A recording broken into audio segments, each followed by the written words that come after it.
আসসালামু আলাইকুম, ওয়েলকাম করছি আমি আব্দুল কাদির আমার ফেসবুক পেজ এবং ইউটিউব চ্যানেল থেকে। সাকিব আল হাসান এবং মোস্তাফিজুর রহমান, আপনি যত কিছুই বলেন, আমাদের এইবারের বিশ্বকাপে এই দুইজন হতে পারেন আমাদের ট্রাম্প কার্ড, মানে একেবারে তুরুপের তাস হয়ে যেতে পারেন। স্পেশালি যখন আমাদের দ্বিতীয় প্রস্তুতি ম্যাচ, যেটা আজকে সন্ধ্যা 8:30 শুরু হবে এবং এই মাঠে, যেই মাঠে খেলা হবে, এই মাঠে আমাদের সাউথ আফ্রিকার বিপক্ষে আমাদের একটা ম্যাচ আছে 25 তারিখ অথবা 13 তারিখ, এরকম টাইপ একটা আমাদের দ্বিতীয় ম্যাচ যেটা।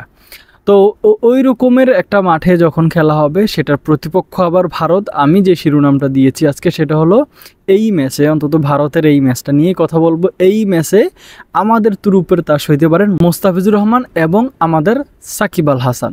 সাকিব আল হাসানের জার্সি নম্বর 75, ভারতের বিপক্ষে 7 ম্যাচ খেলে সাকিব আল হাসানের রানও 75।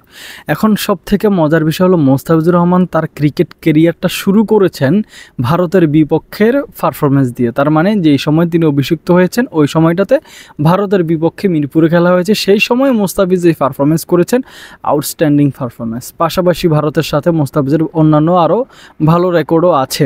MS ধোনি বলেন, রোহিত শর্মা বলেন, বিরাট কোহলি বলেন, প্রত্যেককেই আউট করেছেন মোস্তাফিজুর রহমান। আবার এইবারের IPL-এর 9 ম্যাচে 14 উইকেট পেয়েছেন। একটা সময় যৌথভাবে সর্বোচ্চ উইকেট শিকারী বোলার ছিলেন মোস্তাফিজ। তো IPL-টা মোটামুটি ভালো কাটিয়েছেন। আবার আমেরিকার সাথে প্রথম ম্যাচটাতে তার কল্যাণে বাংলাদেশ দল হেরে গেছে বলতে পারেন।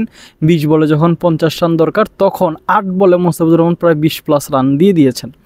তো সেইখান থেকে আবার শেষ ম্যাচটাতে গিয়ে মোস্তাফিজুর রহমান তো তিনি ইতিহাস তৈরি করে ফেলেছেন। 6 উইকেট পেয়েছেন মাত্র 10 রানের বিনিময়ে। সেখান থেকে আবার 4টা তিনি ওয়াইড দিয়েছেন, মাত্র 6 রান ব্যাটসম্যানরা তার বলে নিতে পেরেছে।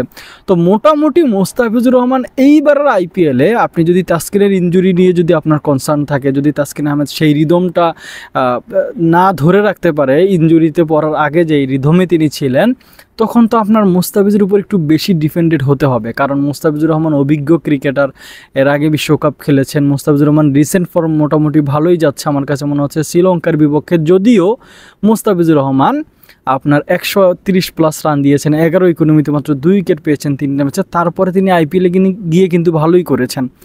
আবার আপনার এই আমেরিকাতে গিয়ে সেখানে মোস্তাফিজুর রহমান প্রথম 2টা ম্যাচে এভারেজ পারফরমেন্স করলেও শেষ ম্যাচটাতে আবার তিনি তার ঝলকটা কিন্তু দেখিয়েছেন। তো আমার কাছে মনে হয় মোস্তাফিজুর রহমান আউটস্ট্যান্ডিং বোলিং করবেন তিনি।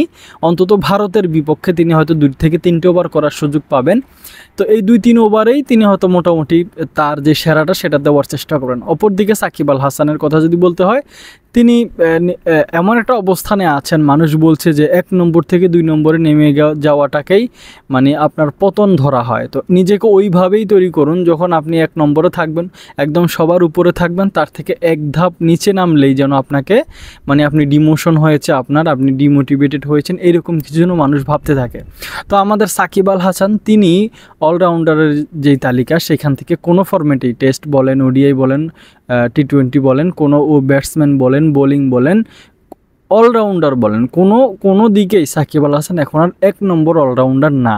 তো এটা সাকিব আল হাসানের জন্য একটা ব্যাড লাক হিসেবে কাজ করবে। কিন্তু সাকিব আল হাসানের ডেডিকেশন আপনি যদি দেখেন, সাকিব আল হাসান যেই ডেডিকেশনে গত কয়েকদিন অনুশীলন করেছেন, ড্রপ ইন পিচ মাঠ নিয়েও কথা বলা যায়। মাঠটা গত 5-6 মাসের ভিতরে তৈরি করা হয়েছে এবং অস্ট্রেলিয়ার এডিলেড থেকে, ওভাল থেকে সমুদ্র পথে পিচগুলো 4টা পিচ সেখান থেকে বানিয়ে এনে এইখানটায় আপনার রেখে দেওয়া হয়েছে, মানে ড্রপ ইন পিচ বলে এটাকে। অন্য জায়গায় পিচ বানিয়ে এইখানটায় এনে লাগানো হয়েছে। তো এই পিচে খেলা হবে এবং ভারত এবং বাংলাদেশের মধ্যকার ম্যাচ দিয়েই এইটা শুরু হবে। এই পিচ যাত্রা শুরু করবে, এই মাঠ ক্রিকেট মাঠ হিসেবে যাত্রা শুরু করবে।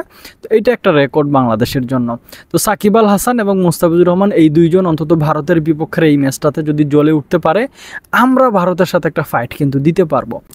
দেখেন, নেদারল্যান্ডস আপনার শ্রীলঙ্কাকে হারিয়ে দিয়েছে, এখন আমরা যদি ভারতকে হারিয়ে দিতে পারি, আমার কাছে মনে হয় এটা হবে আমাদের বিশ্বকাপে মানে একদম একটা অতুলনীয় ঘটনা। তার মানে বিশ্বকাপটা এমনভাবে আমরা শুরু করতে পারবো যে বিশ্বকাপটা শুরুর আগে আমরা ভারতকে হারিয়েছি, ওই আত্মবিশ্বাসটা আমাদের ভেতর চলে আসবে।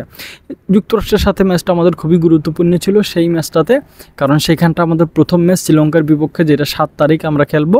সেই ম্যাচটার মাঠে কেমন আচরণ করে, পিচ কেমন, এগুলো আমরা জানতে পারতাম। পাশাপাশি আমাদের ব্যাটসম্যানরা রানে ফেরার একটা চেষ্টা করতে পারতো। তো সেই ম্যাচটা বৃষ্টির কারণে হয়নি। এই শেষ ম্যাচটা যেটা আজকে শুরু হবে ভারতের বিপক্ষে, এই ম্যাচটাতে হয়তো আমাদের 8টা ব্যাটসম্যানের 8জনই খেলানোর চেষ্টা করবে, যেহেতু এটা ওয়ার্ম আপ ম্যাচ। এখানে 11 জনের কোনো একাদশ দেওয়া থাকবে না, 15 জন চাইলে 15 জনই খেলাইতে পারবে। তো সেই ক্ষেত্রে হয়তো আমাদের ব্যাটসম্যানরা সবাই ব্যাটিং করতে চেষ্টা করবে বা করানো হবে, অপরদিকে বোলার যারা আছেন তারাও হয়তো বোলিং করার চেষ্টা করবেন। 7-8 জন বোলার আমাদের দলেও আছে। তো এই ক্ষেত্রে সবথেকে আপনার ভালো একটা আত্মবিশ্বাস নিয়ে বাংলাদেশ বিশ্বকাপটা শুরু করতে পারবে, এইরকম একটা সম্ভাবনা যদি তৈরি করতে পারে, ভারতের সাথে যদি লড়াইটা জমিয়ে তুলতে পারে, অথবা ভারতের বিপক্ষে যদি বাংলাদেশ জিতে যায়, আমার কাছে মনে হয় বাংলাদেশ দল ওই রকমের একটা মানে ট্রু, এতদিন তো অনেকেই বলছে যে ফেক বা ফলস আত্মবিশ্বাস নিয়ে বাংলাদেশ বিশ্বকাপ খেলতে যায়, ভারতের বিপক্ষে ন্যূনতম লড়াইটুকুন যদি বাংলাদেশ করতে পারে, আমার কাছে মনে হবে বাংলাদেশ দল একটা ট্রু আত্মবিশ্বাস নিয়ে বিশ্বকাপটা শুরু করতে পারবে। তো আপনার কাছে কী মনে হয়? আপনি আপনার মূল্যবান মতামত অবশ্যই জানাবেন। আমাদের সাথে থাকার জন্য ধন্যবাদ।